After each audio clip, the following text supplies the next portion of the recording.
सुल्तान Salahuddin Ayyubi को कौन नहीं जानता। तारीख सुल्तान सलाहुद्दीन अय्यूबी की फतवाहत से भरी पड़ी है। जहां तारीख सुल्तान सलाहुद्दीन अय्यूबी की बहादुरी और दिलेरी की दास्तानों से लबरेज है, वहीं सुल्तान सलाहुद्दीन अय्यूबी की रहमदिली और खुदा तरसीबी ज़ुबान ज़द्द-ए-आम है। ये उस वक्त की बात है जब सुल्तान सलाहुद्दीन अय्यूबी मिस्र पर हुकूमत किया करते थे। ये वाक़या और इस मुअम्मे को हल करने का अनोखा अंदाज पूरे मिस्र में मशहूर हुआ। किस्सा कुछ यूं है, मिस्र में रियात नामी एक कबीला था। उसके रहने वाले पेशे के एतबार से माहीगीर थे, जो कि दरिया से मछलियां पकड़कर अपना गुजर बसर किया करते थे। उस कबीले में तालीम आम थी, लिहाजा यहाँ पर पढ़े लिखे और समझदार लोग भी मौजूद थे।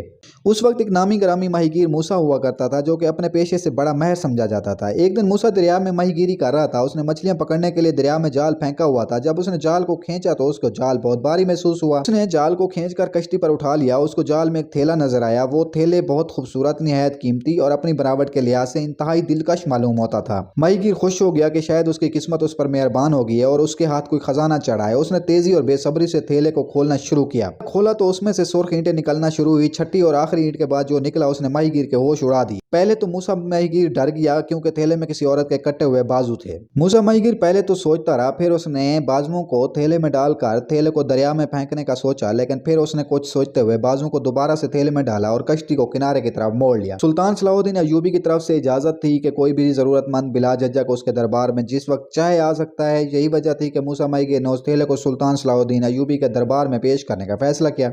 जब थैला सुल्तान सलाहुद्दीन अय्यूबी के दरबार में पेश किया गया और सारा वाक़या सुनाया गया, तो सुल्तान सलाहुद्दीन अय्यूबी ने बाजुओं को थैले से निकालकर बगौर उसका जायजा लिया। औरत की उंगली में एक अंगूठी नजर आई, जिसको निकालकर सुल्तान ने ये अंगूठी अपने वजीरों और मुशीरों के हवाले की कि बाजार में जाकर मालूम किया जाए कि ये अंगूठी किस सुनार ने बनाई है। अंगूठी को लेकर तमाम बाजार में चक्कर लगाए गए, लेकिन किसी सुनार ने भी उस अंगूठी को बनाने से इनकार कर दिया कि ये अंगूठी हमने नहीं बनाई और ना ही हमने इससे पहले आज तक कोई डिजाइन देखा है। अब सुल्तान सलाहुद्दीन अय्यूबी ने थैले के जरिए मुजरिम तलाश करने की कोशिश की। सुल्तान ने कहा कि इस थैले को लेकर तमाम ताजरों के पास जाओ जो कि चमड़े का कारोबार करते हैं। उनसे पूछा जाए कि ये चमड़ा कौन बेचता है, उनसे किसने खरीदा और इसके बनाने वाला कौन है। चमड़े को लेकर सुल्तान सलाहुद्दीन अय्यूबी के सिपाही पूरे बाजार में पूछते फिरते, लेकिन सब ने कह दिया कि ये थैला हम में से किसी के पास नहीं है, ना ही हमने आज से पहले इस किस्म का थैला देखा है। शाम हो गई। जब सिपाही बाजार की आखिरी दुकान पर गए तो वहाँ एक 80 साल के बूढ़े बुजुर्ग ने बताया कि ये थैला इस बाजार का नहीं है, ना ही इस किस्म का चमड़ा यहाँ पर आपको कहीं मिलेगा। मैं एक चमड़ा बेचने वाले ताजिर को जानता हूँ, मैं आपको उसका पता बता देता हूँ। आपको वो बेहतर बता पाएगा कि ये चमड़ा कहां से बनता है। जहां एक तरफ थैले की तलाश जारी थी, वहीं दूसरी तरफ औरत को भी तलाश किया गया। सुल्तान ये सब देखकर हैरान थे और उन्हें अपनी आंखों देखी सूरत हाल पर यकीन नहीं आ रहा था कि मेरे दौरे हुकूमत में मेरे इलाकों में ये काम हो रहा है, मुझे इसकी खबर भी नहीं। उन्हें अपनी लाइल्मी पर अफसोस हो रहा था और हल्की हल्की आवाज में बड़बड़ा भी रहे थे कि ऐसा कौन जालिम है जो औरत को काट कर थैले में डाल दे और सुल्तान को खबर ही ना हो। ऐसे में मूसा माहीगीर बोल उठा, जनाब ऐसा भी तो हो सकता है कि औरत को मारना मकसद ना हो, सिर्फ उसको माजूर करना मकसद हो। उसके दरबार में कई तरह की बातें होने लगी, सब अपनी अपनी राय दे रहे थे। सुल्तान को मूसा माहीगीर का मशवरा पसंद आया कि औरत को मारा नहीं गया, माजूर किया गया है। लेकिन सुल्तान ने कहा, जिस तरह औरत के बाजू काटे गए हैं, मुझे नहीं लगता कि वो जिंदा होगी, लेकिन फिर भी चलो मैं तुम्हारे मशवरे पर अमल करता हूँ। सुल्तान ने अपने वजीरों मुशीरों के जिम्मे लगाया कि पूरे शहर की तलाशी लें किस औरत के दोनों बाजू कटे हुए हैं। अब सिपाहियों की एक टीम, जिसमें औरतें भी शामिल थी, शहर की तरफ रवाना कर दी गई। औरतों ने घरों के अंदर जाकर तलाशी ली, लेकिन वो अपनी तलाशी में नाकाम हुए। तो उन्होंने आकर बता दिया कि ऐसी कोई भी औरत नहीं है कि जिसके दोनों हाथ कटे हुए। सुल्तान परेशान हो गया कि ये मामला जितना सीधा नजर आता है इतना सीधा है नहीं, बल्कि मामला और भी ज्यादा पेचीदा होता जा रहा था।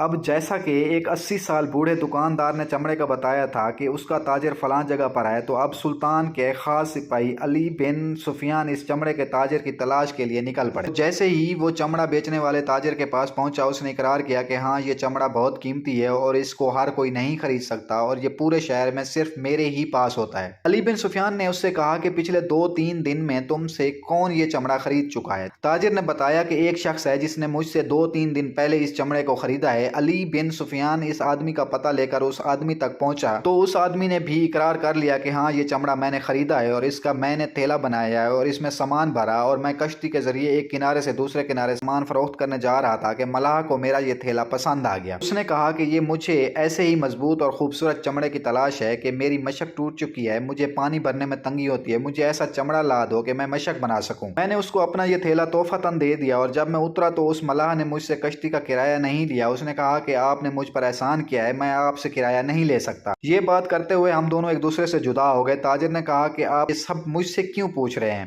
علی بن سفیان نے اس سے کہا کہ مجھے ملاحہ کا پتہ بتاؤ، اور پھر علی بن سفیان ملاحہ کو لے کر سلطان صلاح الدین ایوبی کے دربار میں حاضر ہو گیا۔ ملاحہ کو ساری صورتحال کا اندازہ ہو چکا تھا، وہ گھبرایا ہوا تھا کہ مجھے جو سلطان صلاح الدین ایوبی کے دربار میں پیش کیا گیا ہے تو یقیناً اس کے پیچھے وہی واقعہ ہے۔ ملاحہ نے کہا کہ مجھے ایک لونڈی سے ایک ہی نظر میں اس سے محبت ہو گئی تھی، میں نے گھر آ کر بہت سوچا مگر میں اس کی سوچ کے علاوہ کچھ اور نہ سوچ سکا۔ رئیس کے پاس گیا کہ میں تمہاری لونڈی خریدنا چاہتا ہوں۔ اس نے زوردار کہا لگایا کہ تمہاری اتنی اوقات؟ مجھے بڑا برا لگا، میں نے کہا کہ تم قیمت بتاؤ۔ اس نے جو قیمت بتائی وہ سن کر میں خاموش ہو گیا۔ میں نے گھر آ کر اپنی تمام جمع پونجی کو ذہن میں رکھ کر حساب لگایا، تب بھی اتنی قیمت نہیں بن رہی جتنی کہ رئیس نے مانگی تھی۔ میرے باپ دادا کی وراثت میں سے چھوڑی ہوئی 5 کشتیاں تھیں میرے پاس جن کو میں نے کرائے پر چڑھایا ہوا تھا، اور میری جمع شدہ رقم 5000 دینار بھی تھے۔ میں نے کشتیاں بیچیں، 5000 دینار لیے اور سب اکٹھا کر کے اس کے پاس پہنچ گیا اور اس لونڈی کو خرید لایا۔